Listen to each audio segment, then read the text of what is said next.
Hey guys, welcome back to Pistons Talk Podcast. Hope you guys are having a great Sunday evening and a great weekend so far.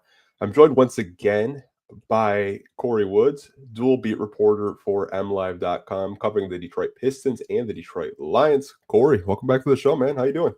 What's going on, man? How you doing? Good, good. Watching a lot of basketball, college and Pistons. I told you before we got into the Pistons, I wanted to kind of get into March Madness, and I'm sure a lot of people saw this. I even saw some local papers here in the city write articles about this. So, as you know, I just want to read this tweet for people that are watching live, and people that are going to listen to the audio side later will probably laugh at this too. So, Stephen A's watching March Madness like all of us, and he's falling in love with Walter Clayton Jr. And this is what he tweeted. Ladies and gentlemen, just in case you did not know, this brother from Gators men's basketball, his name is Walter Clayton Jr., and he is something special. This brother is the real deal. Reminds me of the Detroit Pistons' big time guard, Wade Cunningham.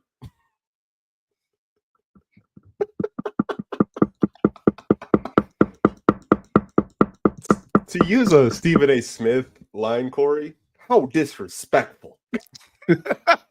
Yeah, that tweet came out yesterday during the Pistons Grizzlies game. So when I looked at it, I'm like, huh? And I'm not gonna rake him over coals because it's a mistake. Mistakes can happen. But I guess my thing is, after seeing so many people point it out, you could have easily just copied that tweet, deleted it, and reposted it, and just changed the letter. I mean, it was a very fixable mistake. So it's not. I'm not like going to be like, oh, you idiot, you did this, you did this. It's like you just could have took the post down and put it back up. So I didn't. I thought that was really weird to just let that sit up there and ride like that. I don't know, mate. I don't know. I'm not going to speculate. I'm just going to say, like, in the grand scheme of things, it's an honest mistake that can happen. But the fact that he just didn't delete the tweet and put it back up with the correct name is kind of weird. Yeah, I mean, Chuck Brewer already has probably the funniest comment of this post game. I do post game podcasts, and I'm just used to saying post game podcast. But Yeah, understandable. Chuck says Chauncey Billups is coaching Wade Cunningham. Like honestly, like the media this year have just been between Jack Collin, Chauncey Billups, JB Bickerstaff. I mean, I feel like the Pistons social team is probably going to have a field day with this. They just dunked on LinkedIn. Oh, the Pistons social media team has been on fire. I can't say enough about them. Whoever that admin is, they deserve a raise plus an extra bonus on the top because they've just been on it. And the thing is, they don't let anything slip by them. They pull all the receipts and they pull them quickly. It's just like, oh, okay, we're gonna file that one away just for this person and keep that one on deck. I think they probably, because the thing is, they do it so quickly.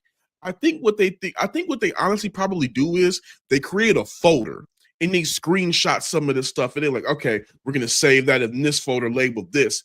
So that way they can easily go back to it because it is no way the callback is that great. No disrespect to the admin, you're doing an amazing job, but it's like they have to be very calculated on this. And even again, impressive. It is highly entertaining.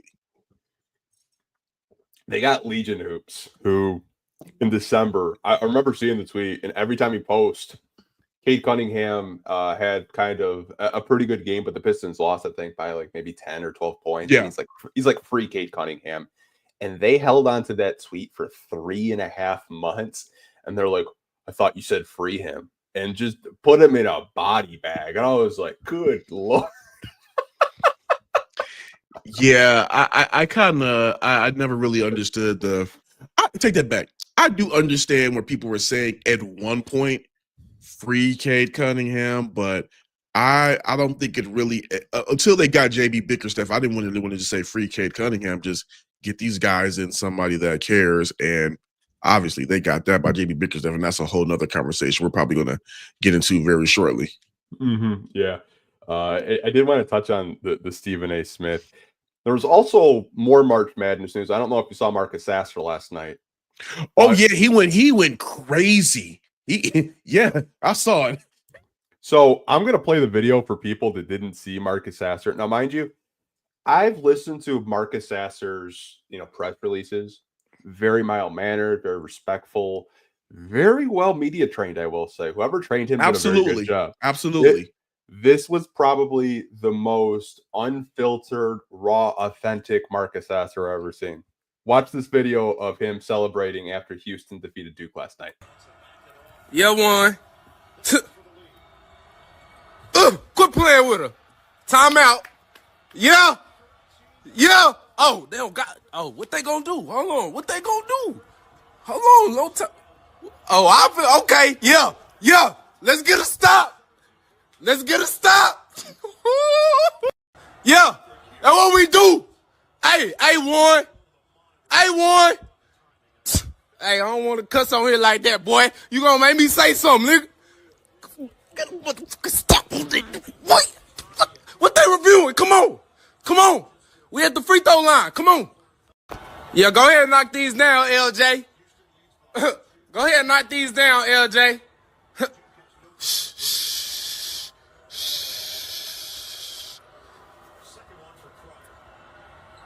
Come on. Come on. They don't got no more timeouts. What? Get up here, Houston. Yeah, JoJo. All over that. All over that, JoJo. Oh, hold on. No.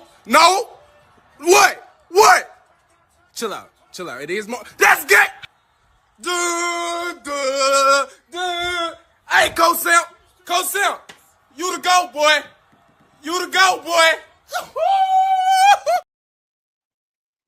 Bro, I've never seen him that animated in my life, and I absolutely love it. I've over the past couple, since he's the Lions, not Lions. I was going to make a Lions tie-in, and I'm going to do it really shortly.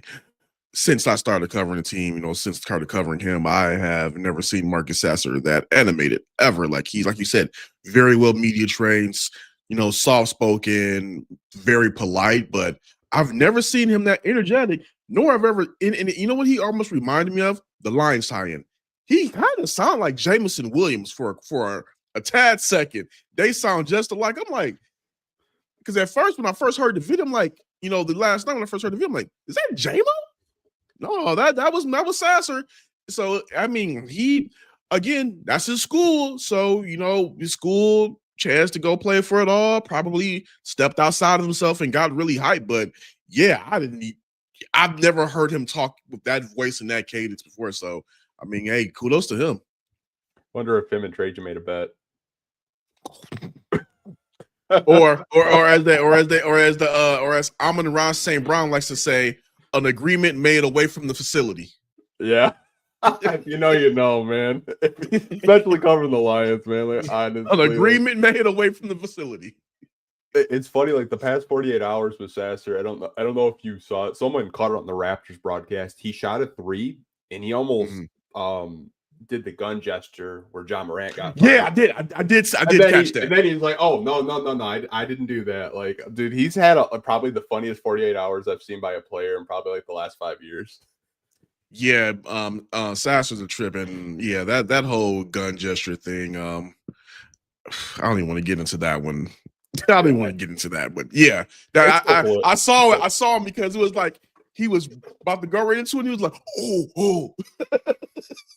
I remember the funniest comment I saw was just like, yeah, he's like, he probably doesn't want to spend $75,000 on like a fine. And I was just like, man, like, probably wouldn't have hit them with the 75. He might have got 25,000, 25,000 more than what I got. So I'm not gonna sit up here and say like it's nothing. But I mean, yeah, I don't think he would have got the. I don't think he would have got the full boy.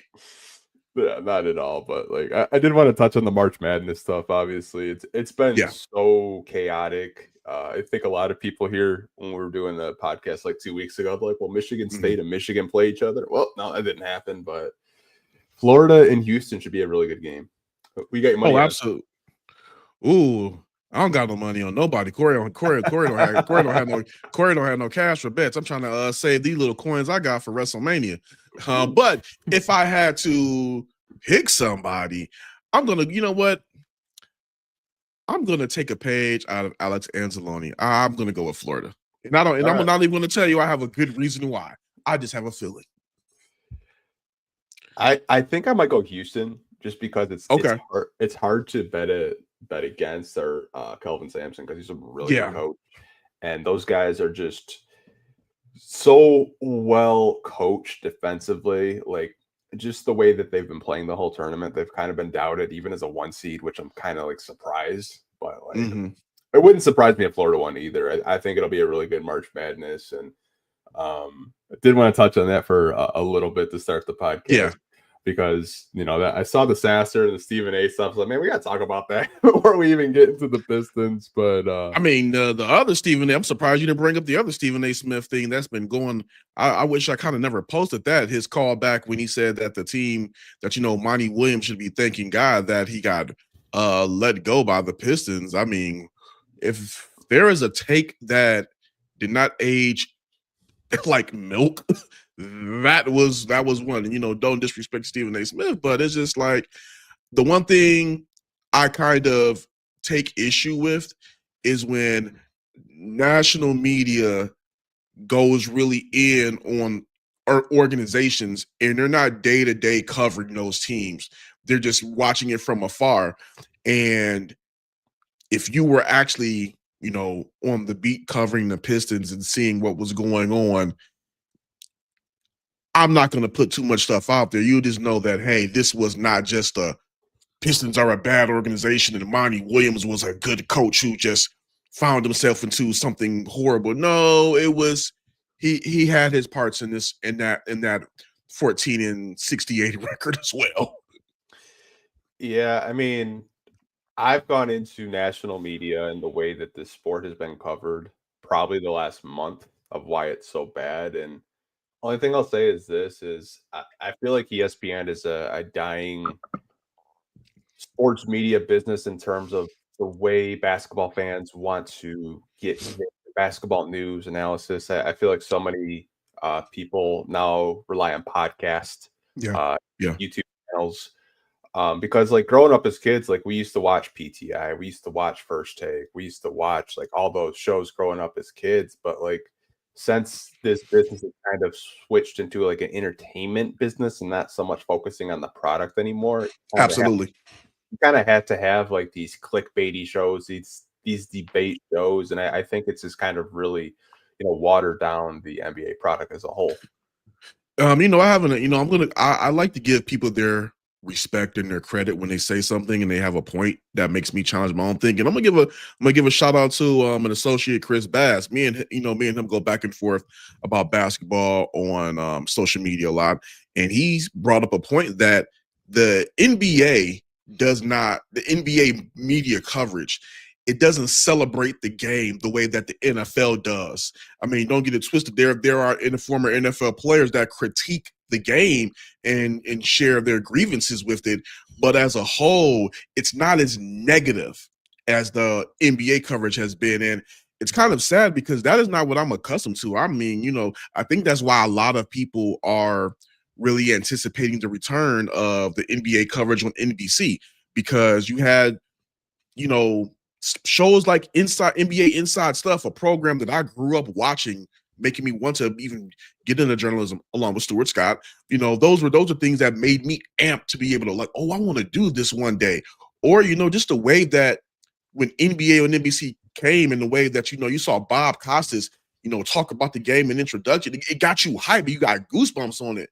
Now it's like you're not even invested in the matchups. You're invested in the drama and everything that doesn't even matter about what's on the floor. So, hopefully with, NBC getting returning the coverage and Prime Sports picking it up, I believe Taylor Rooks, Dirk Nowitzki, and Blake Griffin, they're going to have a show.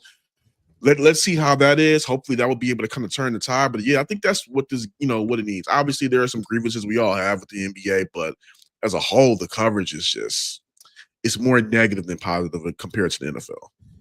100%. I mean, most recently, I was kind of surprised by it. I get like a little Twitter notification, and former Lion Allen Robinson gave me a follow. And so I was like, oh wow, that's cool. But like, great guy. He's a great guy. Big basketball fan, by the way. Like he loves the NBA, and like some of like he had an argument and people were dragging him to the mud. I know it's not really Pistons related. We'll get into the Pistons in a little bit, but it's kind of talking about how he felt like James Harden was better than Dwayne Wade, and people are giving him a lot of pushback on it. But like, I think the way that the sport is covered, to your point, like it's gotten so far away where it's more about just the entertainment value. And I thought like All-Star Weekend was a perfect example of that. And it's not so much about the players anymore. Like, look at this. look at this. SGA and Nikola Jokic are in probably one of the more tightly contested NBA MVP races in quite some time. Really could be a coin flip either way. And the biggest sports story in the past couple of weeks is what was going on with Stephen A. Smith and LeBron James. That's a problem. Yeah, it is. It really is. Honestly, it was just Stephen A. doesn't do himself any favors. Like saying he was going to swing on LeBron, which was like, no, you weren't. Like he makes so much things about him, and it just gets annoying. But I don't want to harp on it too much. I've made my jokes about LeBron, just when I was a fan, but when you next to that dude, and I ain't no punk, but when you next to that dude, that's a freak of nature right there. I don't think anybody's swinging on that. Just being real. Yeah, not willingly. No, honestly. Chuck says got beef. Pick up the phone. Like honestly, 100%. I agree with you. We'll get into some Pistons. I know we kind of got a little off track with March Madness. Oh yeah, it's always fun. That anytime I have you on, we always go down rabbit holes, and I absolutely love it. The conversations are so organic that it just makes the podcast fun. There it is. It's organic. Yeah, like a lot of people know that I prep for podcasts and I have topics that I want to talk about, and I assume like people watching want to talk about.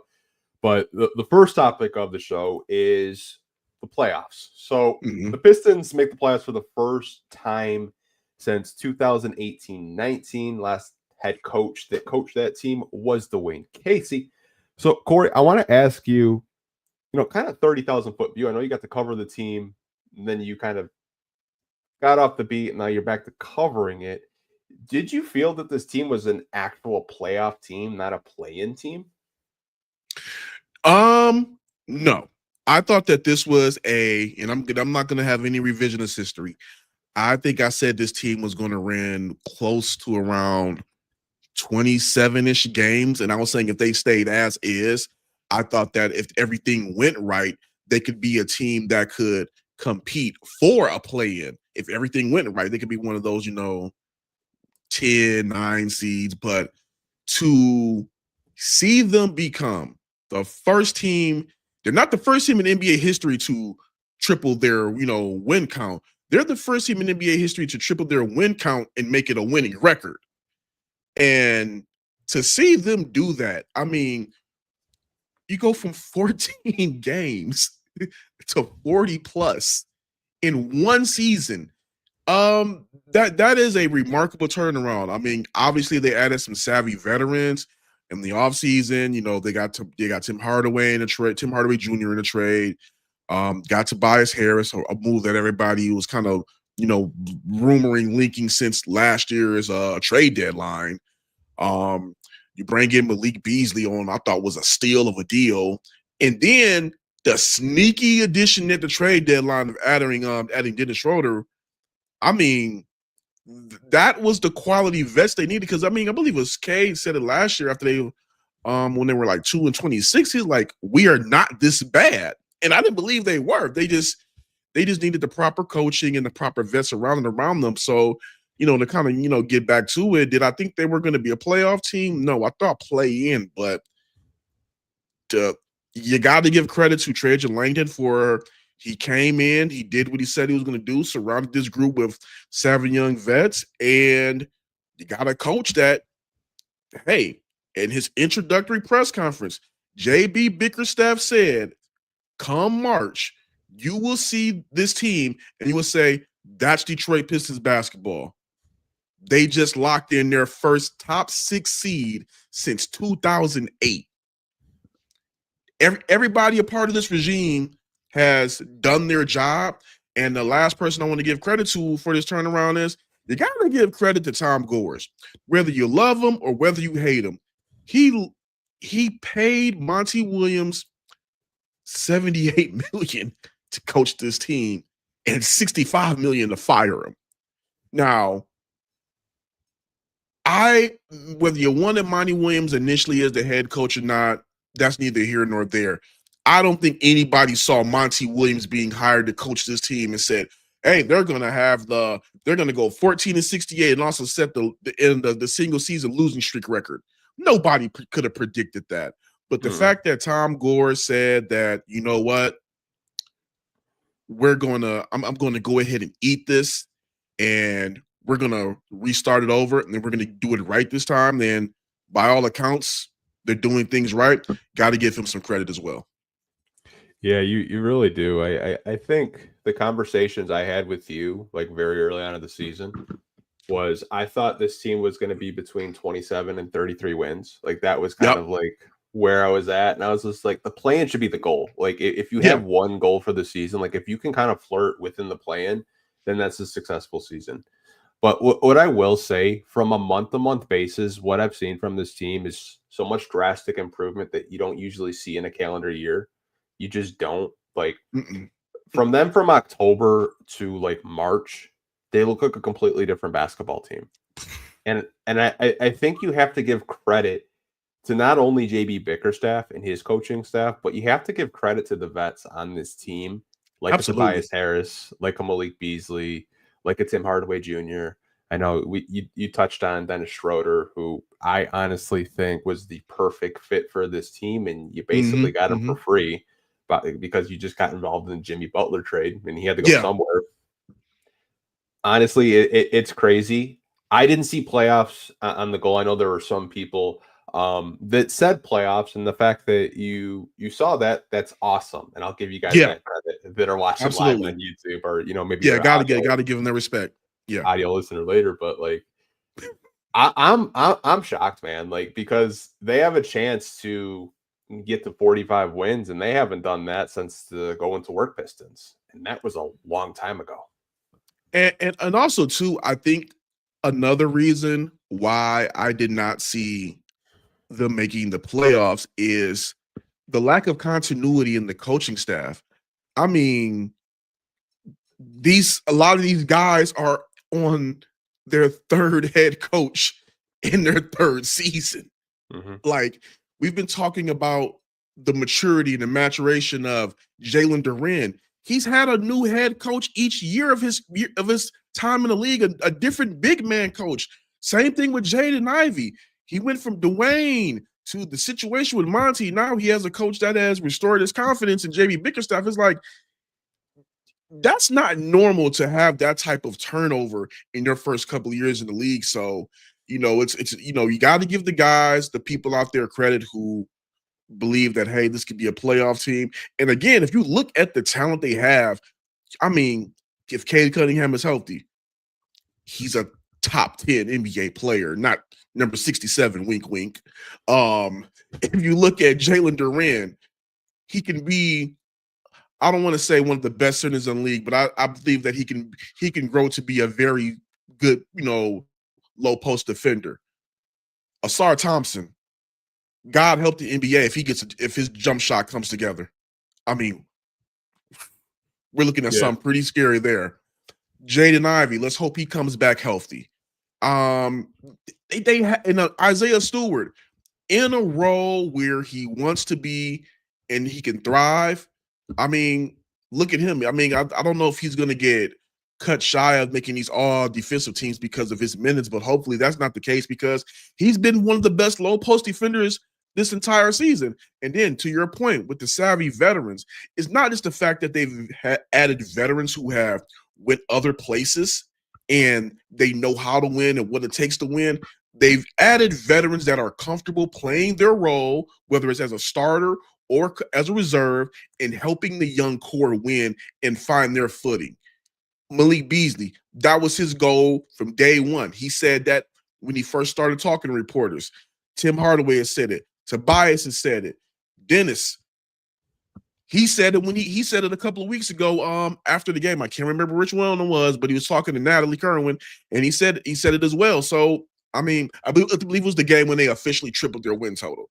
So, it's been the perfect storm.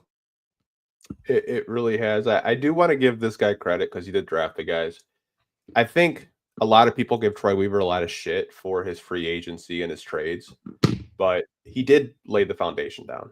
Yeah. He did draft Cade, which I know a lot of people say, well, Cade was a home run pick. Well, they didn't know until the day of who they were drafting. There were conversations about Evan Mobley, from what I was told from family members of Troy Weaver. They weren't sure, right?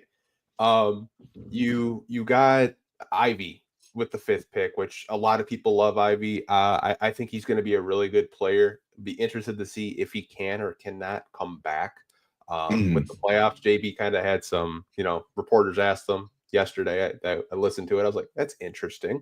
Then you have Sasser, and then Trajan drafted Ron. But if I'm being honest, Ron Holland is a Troy Weaver guy. If Troy was still here, he probably would have drafted Ron Holland. if we're being honest, you got Marcus Sasser. And I think he kind of laid the foundation of a core. Now, obviously, Trajan had the foresight to go get a Tim Hardaway Jr., sign a Malik Beasley and a Tobias Harris, and make the trades. And I think some people kind of just think that Trajan built this whole team and this whole roster when he just got here.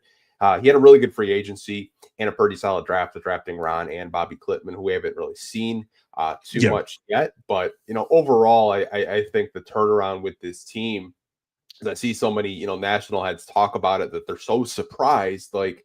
I thought last year they lost so many games that just went down to the 3rd, 4th quarter and they couldn't close them out. I thought easily they could have had 25 wins last year.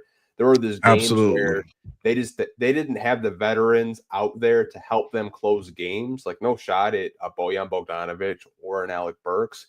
They just weren't veterans to me that really impacted winning. They were there to get their points and go home, and that's it. They weren't willing to spend time with these young guys and help them develop as players and good role models off the court, in my opinion. Yeah, and another thing with Troy Weaver, I mean, yeah, you got to give him credit for the guys that he did draft. But at the same time, I believe what really gets at Pistons fans is that you didn't do enough to surround this young core with veterans that could contribute. You mostly traded for or signed veterans that were reclamation projects or on their last legs, kind of out the window. Regardless of what people think about Tobias Harris was still a high-level starter with the 76ers. Malik Beasley was a high-level starter with the Bucks. Tim Hardaway Jr., he's coming off a deep playoff run finals. Dennis, when they called him, everywhere he's been one of the guys that's either started or helped steady the ship. So I believe that if Troy would have surrounded this nucleus with those type of players, he probably might still be here, but he would have been more revered in the fans of Pistons, in the eyes of Pistons fans. But when you have guys no disrespect to them, but when you surround around guys Jaleel Okafor, I'm trying to go get Nerlens Noel. Bagley was a good idea. I thought that Bagley should have gotten more time before they moved him, but that's neither here nor there. It's just some of the guys that they surrounded this young nucleus with. I don't think that they were the ones that they were veterans, but they were not veterans that could teach this young group how to win, and that was the problem. The guys that they have right now have all seen deep playoff runs in their time in the league, and that's the difference. Yeah, it's a big difference. Kind of just to wrap up this segment, I was very surprised that they were able to make the playoffs this year, but I really thought the turnaround with this team was the calendar year in January and February. Like those 2 months to me, like when I like look back and reflect on this season, I thought having, a strong January and a strong February.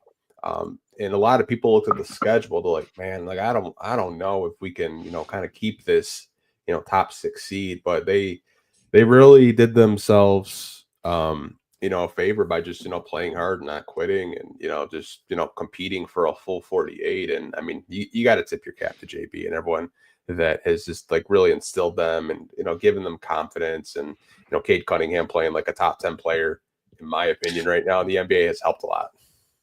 And I know you were trying to close this tonight, but I want to add this one last thing. The biggest thing that I've been calling for the past couple of years since they got Cade was the one thing that the one thing that Trajan Langdon did. You surrounded this man with snipers. You were not really going to see you were not going to see Cade Cunningham's game fully come together until the Pistons had some type of real spacing. For him to be able to have guys like Tim Hardaway and Malik Beasley that when they get hot, they get hot. He needed guys that can knock down an open three. Mm-hmm. That really brought everything together for everybody. So, like I said, I know you're closing that out, but that part was really key. This is probably the best spacing that Cade has had to work with since entering the league. Yeah, I mean, last year's spacing was like 1980s spacing. Like, if I'm being like honest, like it was really bad, and he still averaged 23 and 7.5 assists somehow. So, yeah. And it's not even like Trajan went out and got like, borderline all-stars or star players. Like he got high-level role players that are good at what they do. Yep. Mm-hmm. And like Malik Beasley is probably one of the best catch and shoot 3-point specialists in the league. And we were very vocal last summer about like if you want to go get someone on the low that's maybe under the radar, it's Malik Beasley. We said it here on the Pistons Talk podcast. We said it. We prepped everybody. Hey, you put it out there. And I said, hey, this would be a quasi homecoming for him since his mother is from the city. And yeah. Yeah, it's like, because I was looking at players last year. I was like, Malik Beasley would be so under the radar that no one would even, like, most NBA GMs wouldn't even, like, think about it. But the Pistons are probably like, hey, man, 1 year, $6 million, prove it deal. Like, let's do it. And I think he proved it this year. Yeah, and last night I put it as 5th, but apparently he eclipsed that mark a couple of minutes before Anthony Edwards did. But to the point, he is one of 5 players in NBA history to hit 300 3-pointers in a single season. And the difference is he's the first to do it as a primary bench player or reserve. That is nuts. Yeah. Honestly, like I saw, I think you were talking about it with some of your followers over on Facebook of like why didn't Malik do this in LA? Like a lot of Lakers fans are seeing what he's doing and they're like, why didn't he do it in LA? And like, from my understanding, because I followed him all the way back from like Florida State, like pre-draft evaluations. Mm-hmm. And like, I wanted the Pistons to draft him in the same year they drafted Henry Ellenson. And what's funny is the Pistons drafted Henry Ellenson 1 pick before Malik Beasley went to Denver. Because I watched a lot of Florida State and I was like, Malik Beasley would fit like a freaking glove on this team. But hey, he came a little bit later. But to like your Laker point, I think the biggest reason why he struggled in LA, I think playing with LeBron is stress in itself, but I don't really think he was in the right headspace from being traded. Just in my opinion, because he's always been a pretty good 3-point shooter. It's just, I think when he got to LA, I think he was just kind of like going through the motions, and he wasn't as locked in as he possibly could be within LA. Because if you watched him in Milwaukee last year, he did pretty well in high volume. Yeah, he did. And he's doing even better now here in Detroit. But that's kind of like my assessment that I saw like a Facebook post of yours earlier today. Yeah, he's just in a system right now that thrives, he's just not sometimes when you play with LeBron, some of those guys who have, a lot of in their toolbox, they can just be kind of like catch and shoot guys. And, even though Malik does that, there's a lot more to his game than just that. Like, that's a guy that needs the ball in his hands to be able to create for himself as well. So I think that the fact that he's now in Detroit and they've implored him to be himself and he has the greenest of lights, that is probably why you're seeing him play some of the best ball of his career. I know if you go on Basketball Reference, you'll say, well, he averaged 21 points this year and 19 points this year. Okay, look at how many games he played. Now look at how many games he's played this season and the number that he's had, that he's averaging. This is like a career best year for him across the board. Yeah, it really is. I can't say I'm surprised by it because I'm not. Yeah, I can't say I am. I mean, I kind of expected him to be one of the better 3-point shooters on this team going into the summer when we were I just didn't expect his historic. Yeah, I mean, hey, you never really know, but I do want to get into Isaiah Stewart, and this question I have for you because like I can't figure it out, and obviously there was an altercation with Naz Reid and Ron Holland, but like my question to you is because I saw so much perception with him. Why do you think the perception around his name nationally only brings up altercations and fights, and not his rim protection or his productivity on the court? How honest do you want me to be about this? You can be, dude. You can be as blunt as possible. I'm not gonna hurt my feelings.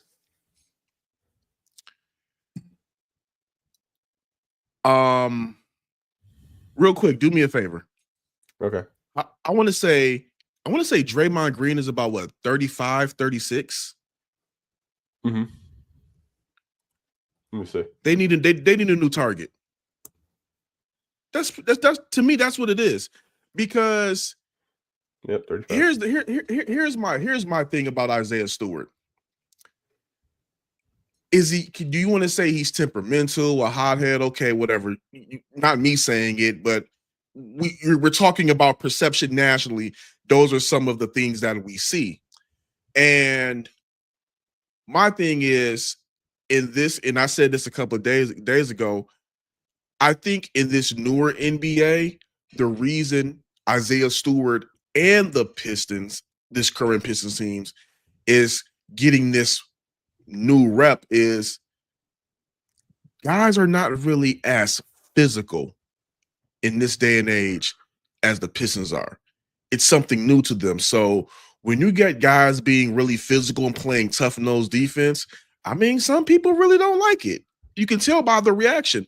Like when you look at that altercation between the Timberwolves and the Pistons, that foul that Ron Holland put on Naz Reid, that was a bunch of nothing.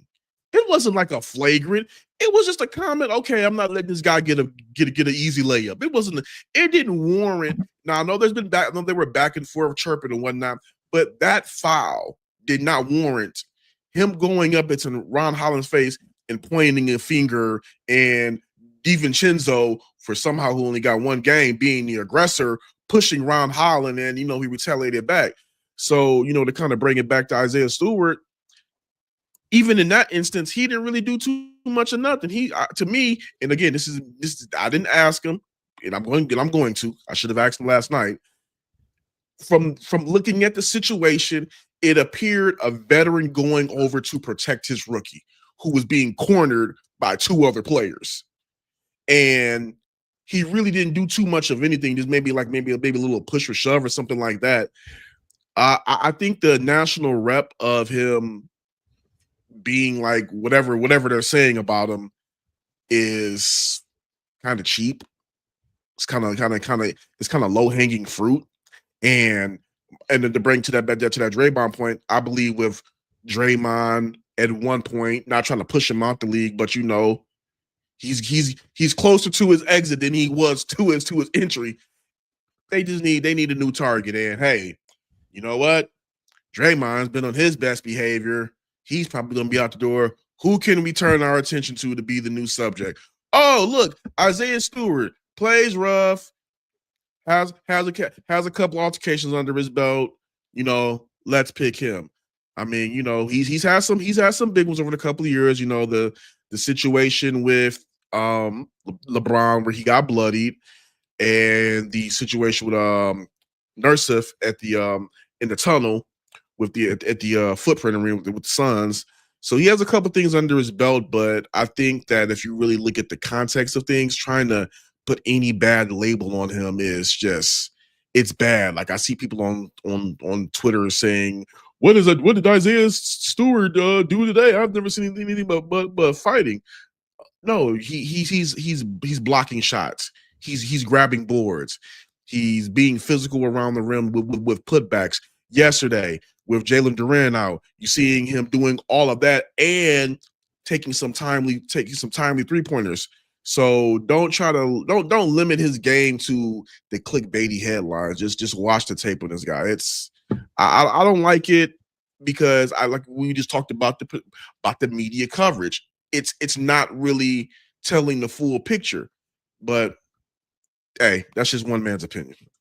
Yeah, I mean, Drew Eubanks tried to sue him. Got thrown in jail, if you want to even call it that. Like, but honestly, that like the LeBron. I know people bring up the LeBron incident, but like Isaiah doesn't go out actively looking to fight people. Like LeBron literally like kind of cheap shot him on the face. If it was accidental or not, who knows? But like I see so many people online talking about it. Like if that was you, you'd probably do the same thing. Like if someone punched you in the face, you're going to retaliate. Especially when you see that blood trickle down. Exactly. Like I know earlier this year, like he got into it with a longtime buddy of his, Thomas Bryant. Like I don't think a lot of people know, like Thomas Bryant and him grew up together in Rochester, New York, and they're friends. Like they work out together. So obviously there's some rivalry there. Yeah. My thing with this is like if the national media is trying to paint a picture of him that doesn't really exist, my question is like, what do players say about when they see him on the court? Like, think about that for a second. Like, what did they say? Like, oh shit, I got Isaiah on me tonight. Yeah, that's just it's unfortunate. Hopefully that once this is hopefully he's able to kind of like change his image around. I don't think that I don't know what he could do because like we're just saying he's not really doing anything too crazy. He just got caught up in I guess you could say the wrong instances. But I just hope that somebody like him that is well spoken about from everybody you talk to in the organization, beloved by his teammates, whether it's a win or a loss, that's a guy that you can go up to the locker room and he's never in a bad mood. He's willing to talk to reporters and just keep it real, or as we say, keep it 100. That's the guy that needs to be put in the national media. The guy that is a locker room leader that, if things are going wrong, he'll be the one to speak up and say, hey, this is what happened. This is what I messed up on, this, that, and the other. That's the part of Isaiah Stewart that needs to be told, not painting an unfair picture, especially off of this last incident.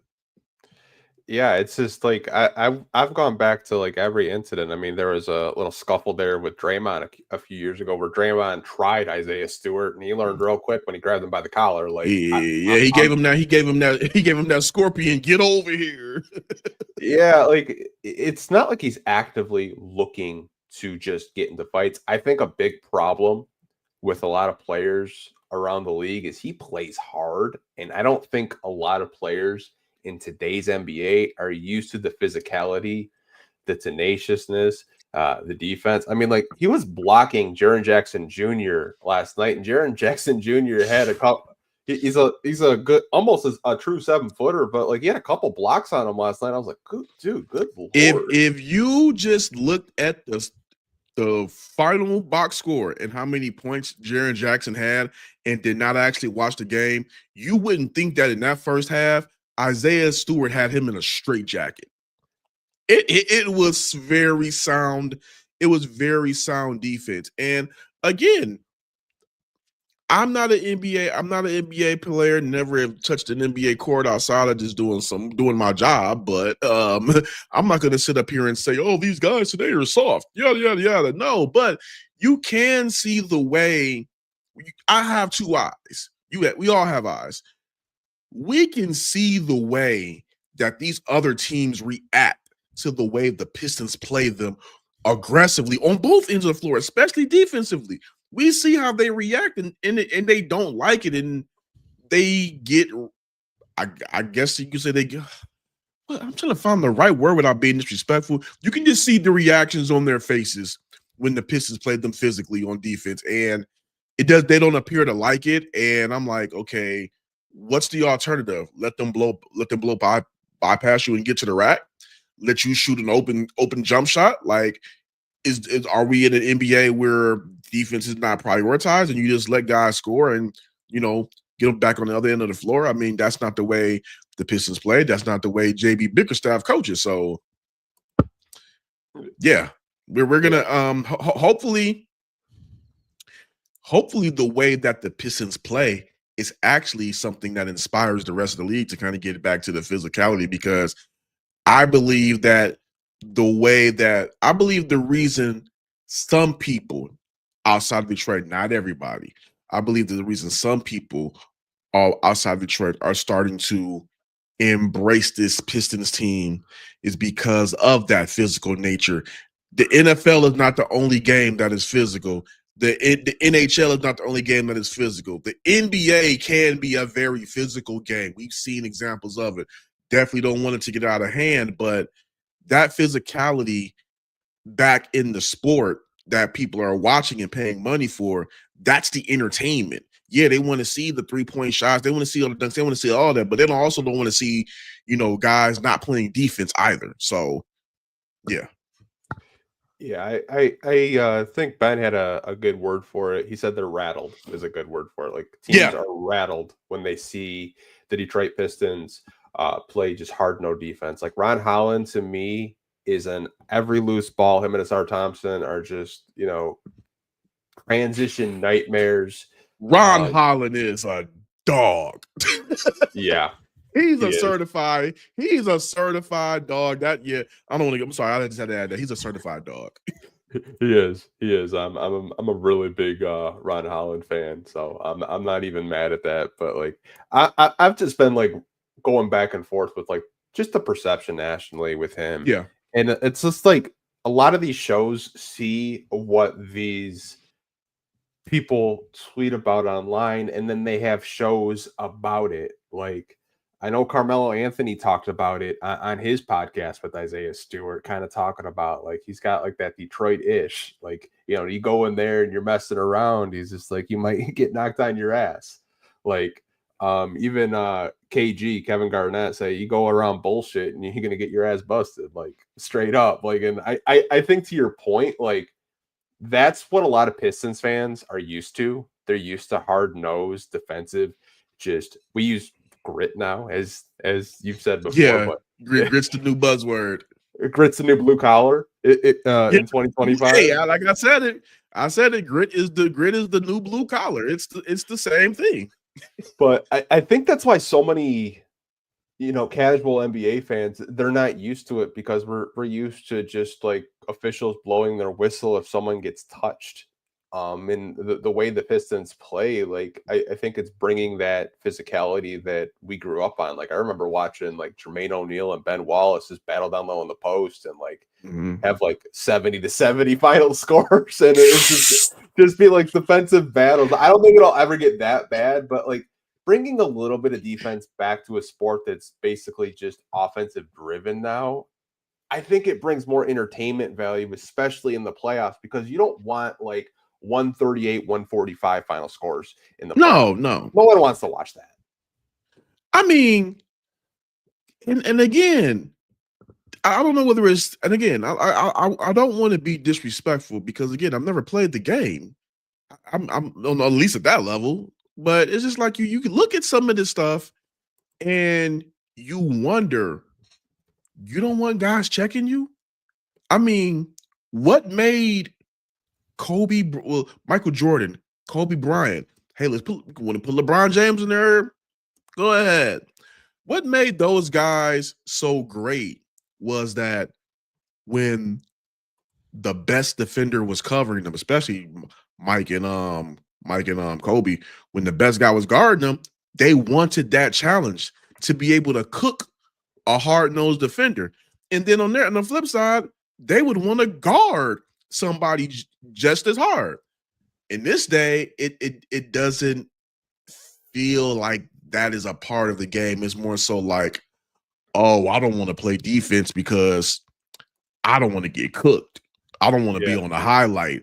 I mean, I don't want to get like guys are, you don't see guys really boxing out and really playing low post defense because they're afraid of getting dunked on. The reason that's another reason I respect Isaiah Stewart. Isaiah Stewart has been on the wrong end of some dunks, but guess what? Anybody that's playing defense worth their salt, they're going to be on the bad look of some of those shots. Dikembe Mutombo, Patrick Ewing, Alonzo Mourning, some great shot blockers, great low post defenders.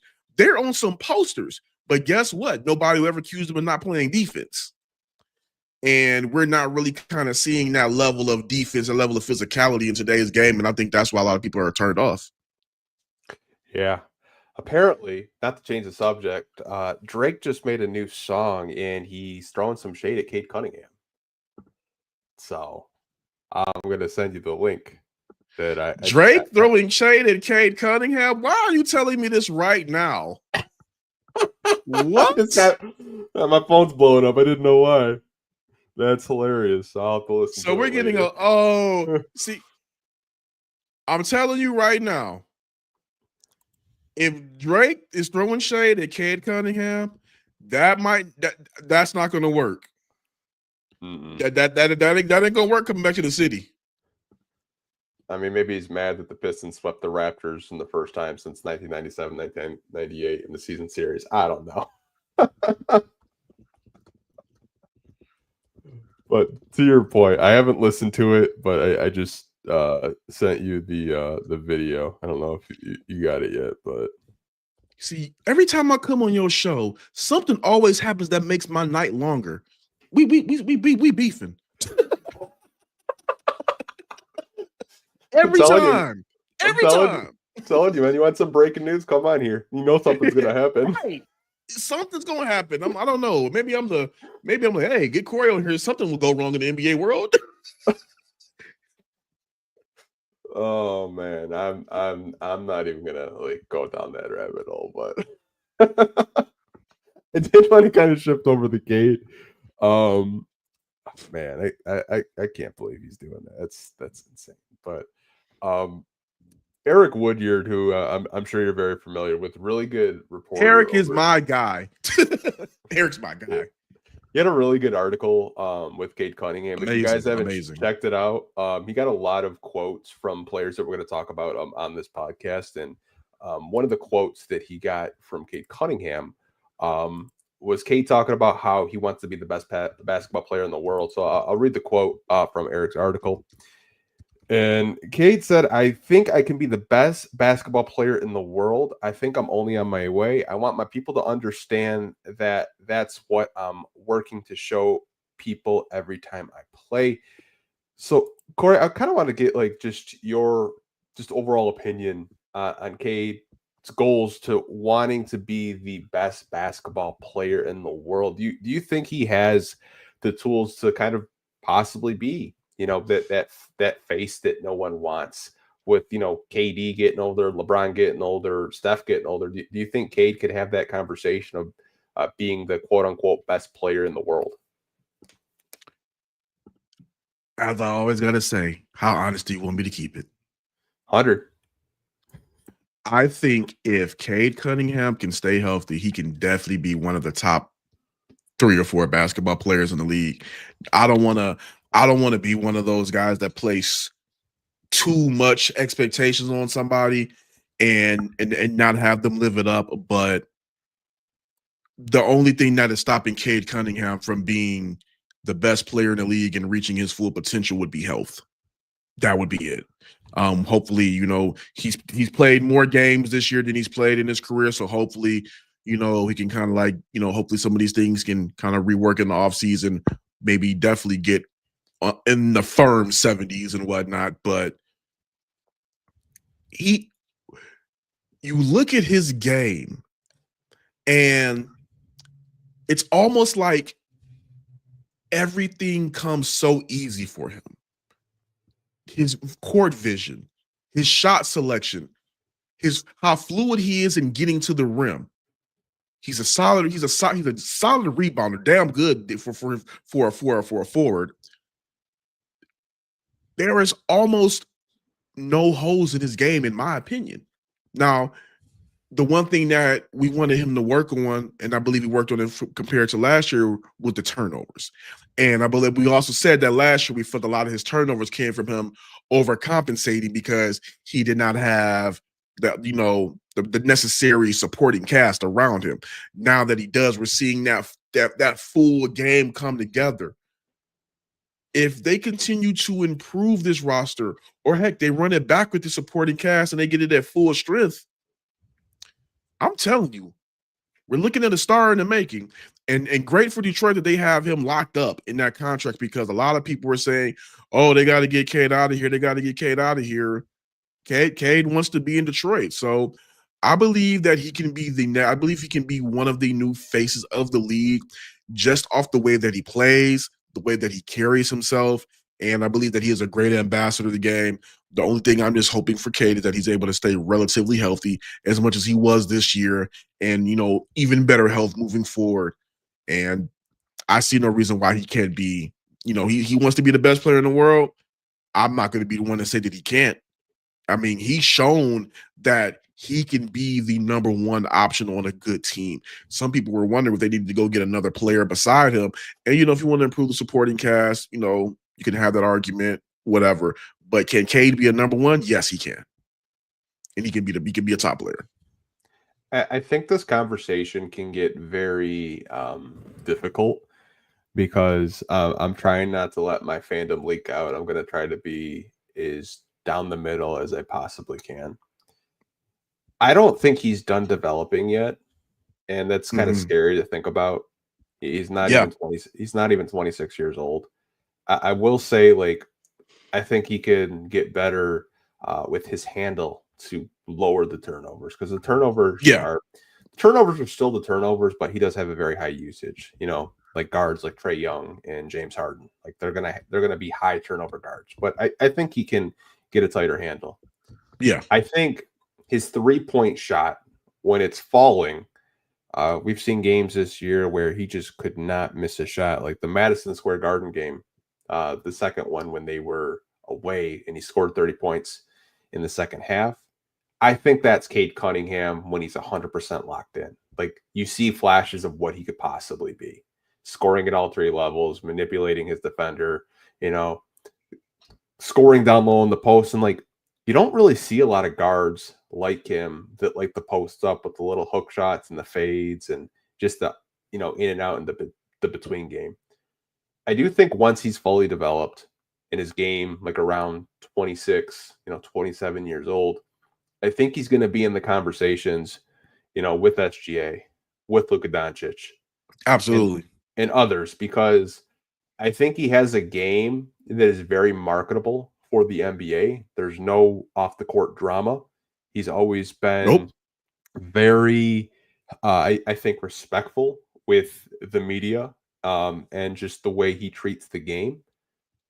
I wouldn't be surprised if he's in those conversations of, who's the next face, who's the, next bright star to kind of carry LeBron James's, torch when LeBron does eventually retire. I think he's at least in the conversation.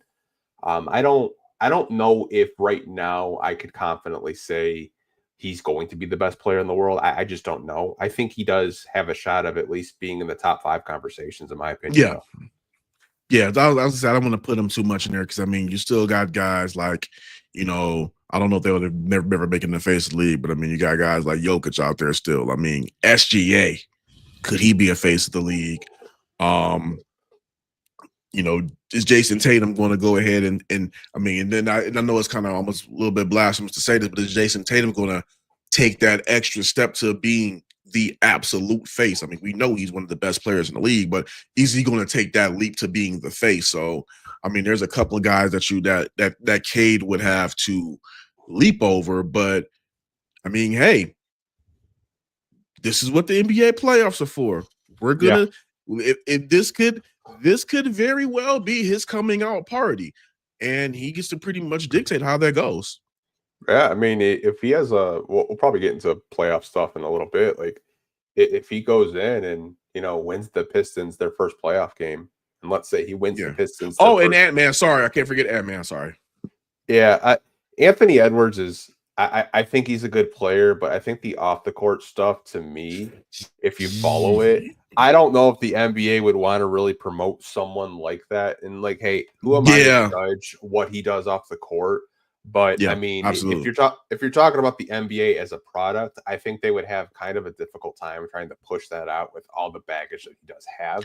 He's an incredible talent, though. I will say that. I would just speak as far as the talent. I mean, if you go into the off the court stuff, that's a whole different rabbit hole. I'm not even touching because it's a lot of stuff is unsubstantiated, and not touching that with a 10-foot pole. No, it's not TMZ. We're not going to get into that. We're just not. But I do think Cade could definitely put his name in that hat.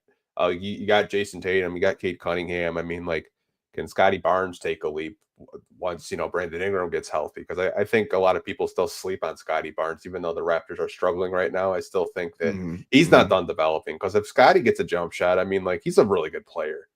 A lot of players from Cade's draft class are really good. Like Franz Wagner, who doesn't really get a lot of respect. I don't think he'd ever be the face of the league, but like, he's a good player.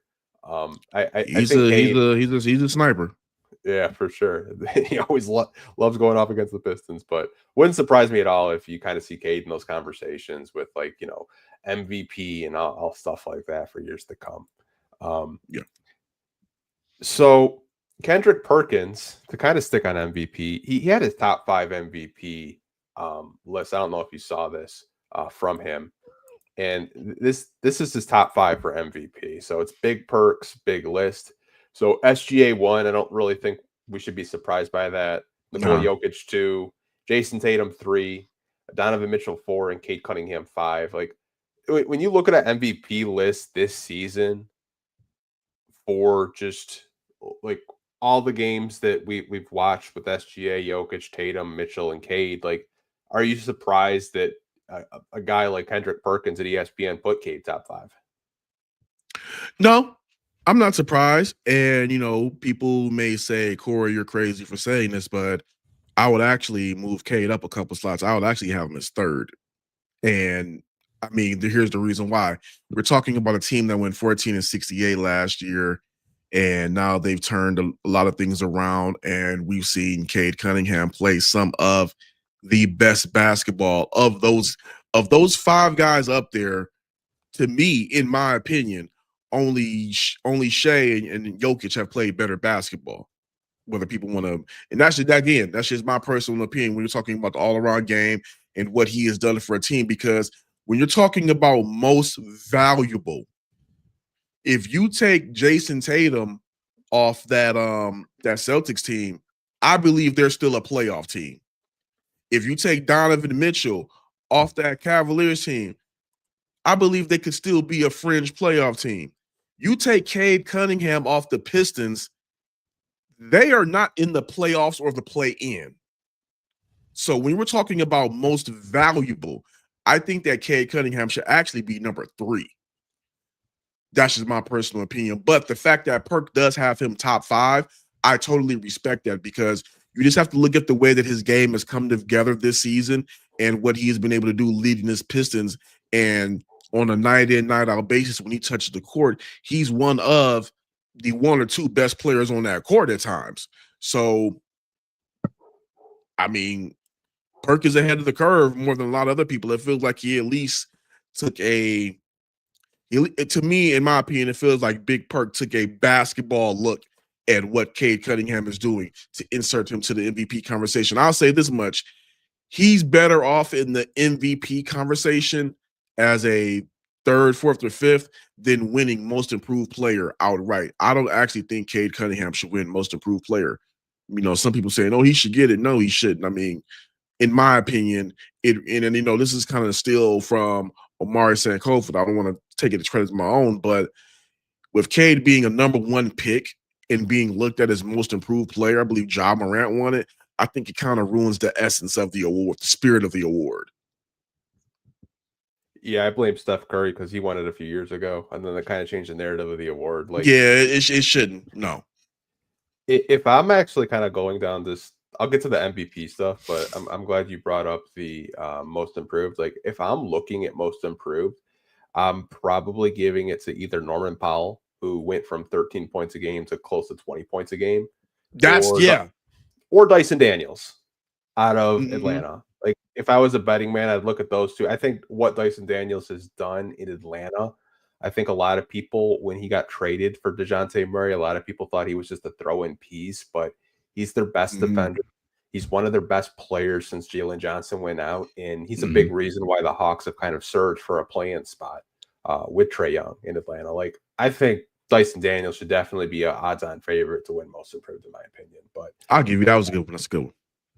But getting back to the MVP stuff, I agree with you. Like, if you take Donovan Mitchell off the Cavs, they're still in the playoffs. You take Jason Tatum off the Celtics, they're still in the playoffs.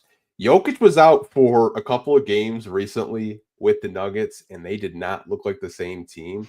They'd probably still be a playoff team, but I get what you're saying. Like, if you take Cade off the Pistons, they look completely different. They're not a top 6 seed, even though they did beat the Cavs without Cade recently. But I'm not going to take one game as an 82 game sample size. Exactly. Yeah.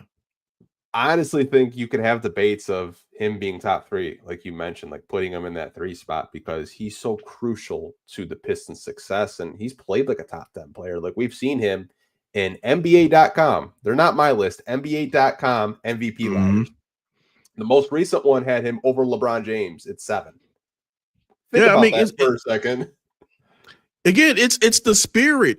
It's most valuable, not who's putting up what numbers. I mean, the numbers, let's get it twisted. The numbers do matter. It's just that most valuable. How valuable is this player to this team's success?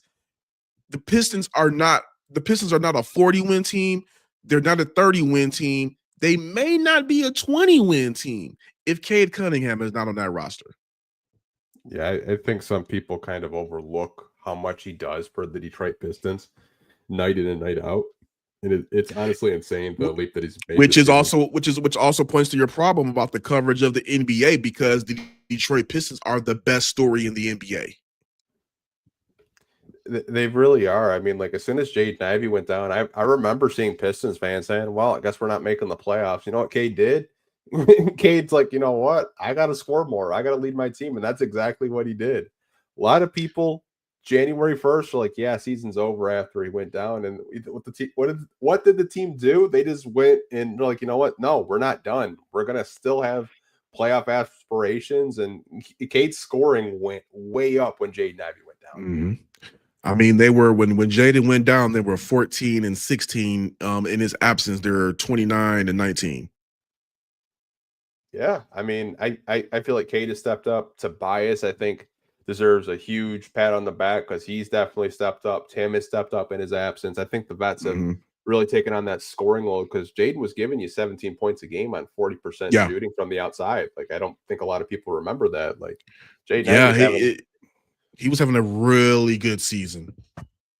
Yeah, it's honestly crazy, but I'm glad to see that, you know, ESPN is starting to take notice. I believe Perk had him 4 in his last MVP. He had Luka in here, I want to say maybe a month or 2 ago, but not too surprised to see, you know, Cade in those like MVP talks. And it kind of went to our last topic about Cade being the best player in the world.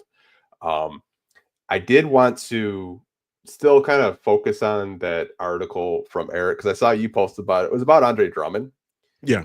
And Andre Drummond also had a quote from that article saying that people actually look at me like I'm crazy for posting and liking stuff in Detroit, but it's like Detroit's my home. To see success in the city of what's going with the team, I almost feel like I'm a part of that, even though I didn't play for them. So I know we've talked about Andre Drummond in the past on this podcast, but what do you kind of make of his comments of seeing the Detroit Pistons have success this year? I mean, it's not shocking if you know anything about Andre Drummond. This is a guy that when he was traded to the team to the Cavaliers, this is not a guy that wanted to leave Detroit. I mean, Drummond is one of few NBA players, or take that back. Drummond is one of few professional athletes in general to come to Detroit, whether through draft or free agency or a trade, and really embraced every fabric of the city and take on its mantra. And it was from just people that I know that are close to him. He was really distraught when that trade happened, and has been always angling to find a way to get himself back to this city. And I know that a lot of fans that I've spoken this, I don't want to say a lot of fans. I want to be very clear on how I say this. I've seen a split amongst fans. There's a lot that are for Andre Drummond and a lot that are against him. I mean, in fact, I still see some that boo him when he comes here and they say, "Oh, we got to give the away guy a hard time." I'm like, no, you don't. I mean, did Andre Drummond become the player that some of you wanted him to become? Maybe not, but he was a multiple-time All-Star. He led the league in rebounding, 4 times? He made an All-NBA team. That's a good player. Whether you want to call him, is it great? I'm not going to say he was great, but he was very good. Very good. And Andre Drummond did not necessarily have the greatest of supporting cast around him when he was in Detroit. Reggie Jackson, he was a good point guard, but I don't think that Reggie Jackson was the point guard to really bring out the full talent of a Drummond. Blake Griffin played great when he played, but again, the key phrase, when he played, he dealt with some injuries. I feel that if Drummond were able to have a better supporting cast around him, his time here would have been better. But his comments about the Pistons and this team did not surprise me because he loves it here. I mean, in fact, when the Pistons whenever any team that he's on comes to Detroit, he's usually one of the last guys getting on that bus because he's in the back talking to, staffers or people that he has connection with here that come out to specifically come see him. Like, he still has heavy ties in his city. And, I'm not saying Detroiters need to be grateful that Andre Drummond, loves the city or loves our city, but it's like, come on, give that man the respect. Give that man the respect that he came here. He played as as well as he could, and had his best years in Detroit. And even though he was traded, he still defends this city like it's his own. I mean, what more do you want? Yeah, I mean, I'm kind of with you. The comments haven't surprised me because I know he still has a house here, which apparently it's not his house anymore. His sister still lives in Detroit in his house, and apparently she redecorated it. He said it's all pink and shit, which is kind of hilarious. But I know he's always spoke very positively about Detroit and kind of said Detroit drafted me and kind of grew me into the man I am today. Mm-hmm. And he's talked about getting that max contract and not really knowing what to do with that money. And he didn't really know what that responsibility meant as a young man getting that. And I don't really blame him for what happened here in Detroit. Could he have done more? Sure. But you kind of have to look at the rosters that were built around him, long term. The best player he ever played was with Blake Griffin. And when they were healthy, they were a top 4 seed in the East. I don't know if people remember that when Blake and Andre were in the front court, they used to terrorize opponents. But Blake got hurt, tore his meniscus, and that team had to get torn down. Andre got traded as kind of starting that rebuild to Cleveland. But I think he has a lot of love and respect for Detroit. And obviously, fans, I'm never going to tell a fan how to fan. If you want to boo him, I mean, yeah. If you paying to go watch the Pistons, you want to boo him, boo him. I'm not one of those people that's going to boo him because I know he gave a lot for the city. had a back injury very early on in his rookie season, and it never seemed like he was kind of the same player since then. But I mean, they could have used his rebounding last night, Kory. I don't know.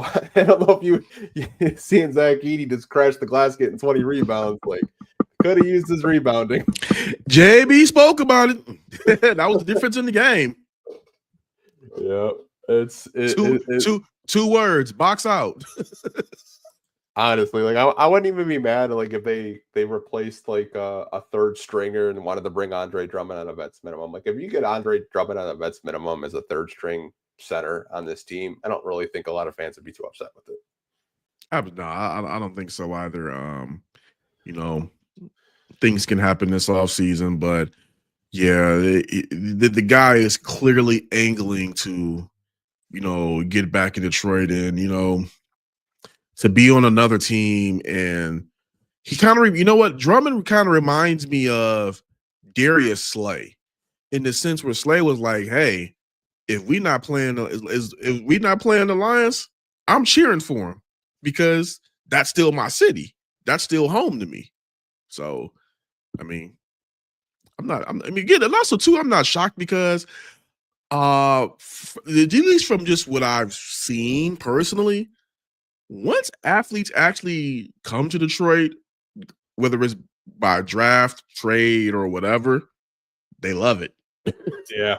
Yeah, like it's the outside perception, like, oh Detroit. I mean, you still have guys that have houses here. Like, I mean, I know during was it during? I want to say it was during COVID. During COVID, let me see.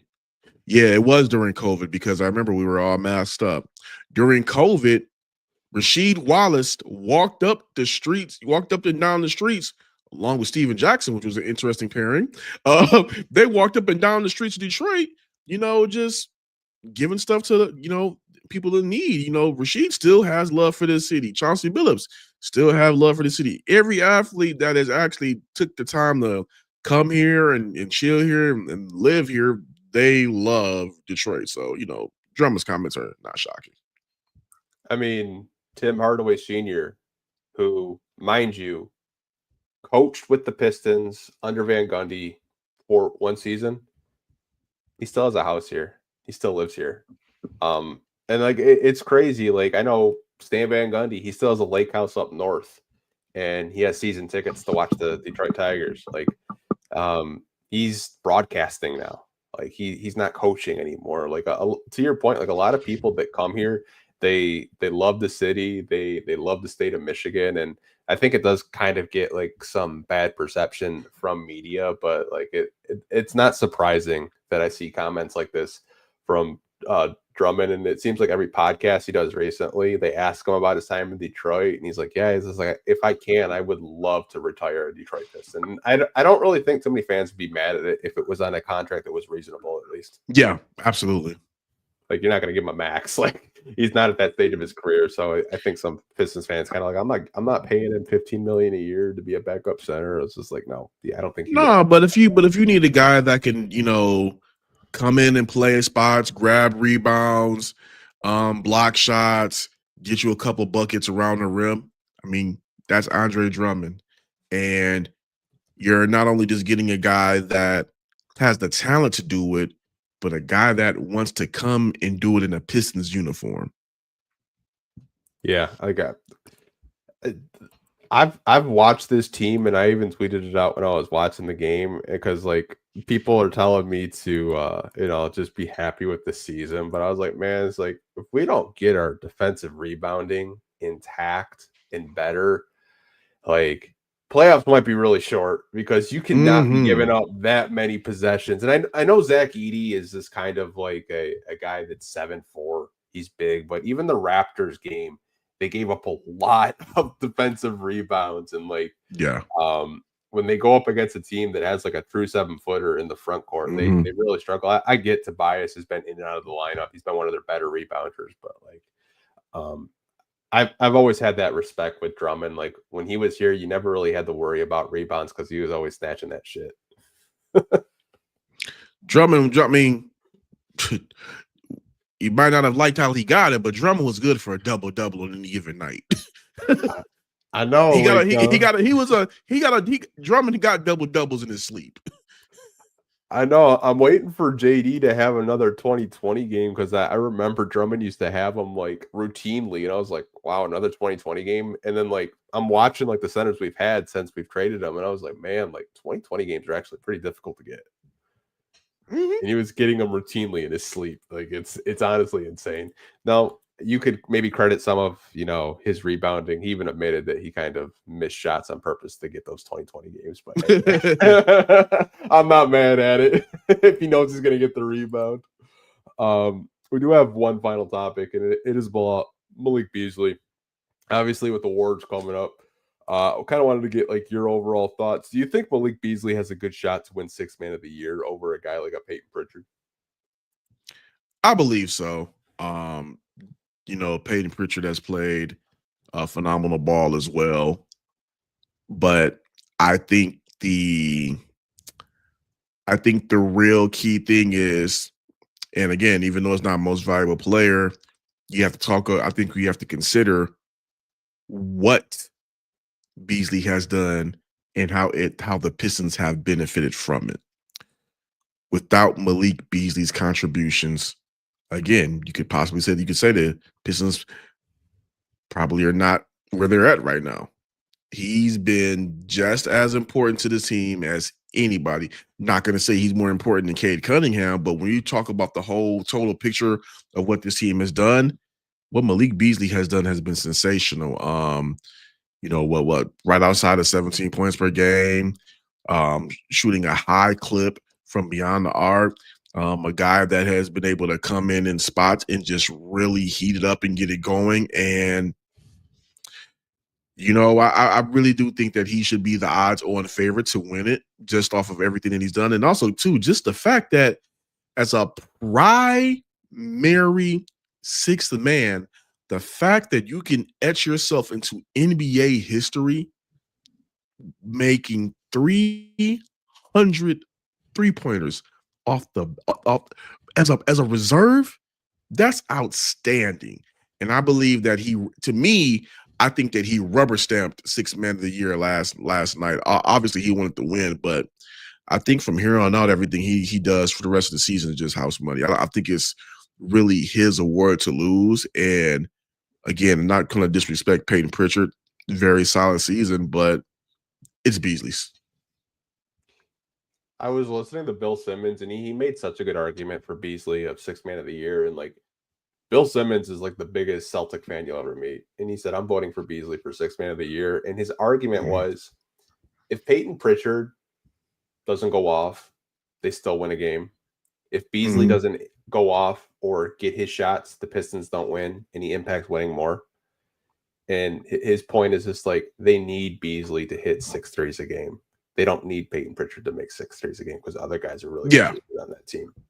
And I think like the way I thought about it, like in that the way he kind of like spun it, I think he makes a really good point of Beasley winning sixth man. Like to your point, 300 3-pointers as a reserve, dude, that's some video game type shit. Like if you were gonna go play 2K and make a my player like and just give him like 99 sliders, I think even 300 3-pointers in 2K would be difficult to do. Yeah, like, that's crazy to think about. That's what I was like, what? When I'm looking, I'm like, I know he was hitting them, but I'm like, 300. I mean, you're in the conversation. I mean, again, he hit it a couple of minutes before Ant-Man, so he's still in the conversation with Ant-Man, but you're in a conversation with Steph, Clay, and James Harden as having one of the best 3-point shooting seasons in league history. I don't know how you finish with one of the best 3-point shooting performances in league history as a reserve, and you're contributing to winning basketball, and you don't get the sixth man of the year. That would be wild. I think it would make up for him missing out on, the 3-point contest, which we never ever got like a a clarification why he wasn't allowed to do it. I don't know if there's like parameters with it or not, but it's weird. Yeah, I heard unsubstantiated things, but out of responsibility, I'm not going to utter those. But I've heard reasons why it didn't happen. It just didn't make sense to me. So until I'm able to get a clear, and again, I was not on the beat at the time to get a clear cut answer on that, everybody. So that's why I can't, answer that with the 100% certainty. But that's also one of those things I got to table on and ask, because I'm only on my second week back. Yeah, I know. As soon as like the 3-point contest was over, he's like, "Yeah, well, if I can't do that, I'm just gonna win 6-man." And I think to your point, hitting 300 3-pointers as a reserve, I think he should win it just for that fact alone. Because you named Steph Curry, James Harden, Klay Thompson; those are all starters. Anthony Edwards, starter. He's the only reserve to ever do it. Two of those guys are former MVPs, and then two of those guys, still one of the same two, but two of those guys are considered the greatest shooters in NBA history. Yeah, like I he's in that convo. Honestly, man, like you could I honestly think like, and not just Beasley, like JB Bickerstaff, I think is at least going to finish second in Coach of the Year, because I feel like a lot of people are still going to crown Kenny for Coach of the Year. I feel like Trajan Langdon could win Executive of the Year just for what he's doing. Like it's honestly crazy. The problem I have with Kenny Atkinson winning Coach of the Year would be the Cleveland Cavaliers won 48 games last year, and they had a lot of guys down for significant games, like Mitchell, Garland, and I believe Mobley. They were down for some. I know for a fact Mitchell and Garland, they were down for a lot of games, and they still won 48. Who's to say they wouldn't have been able to eclipse 60 had those guys played those games?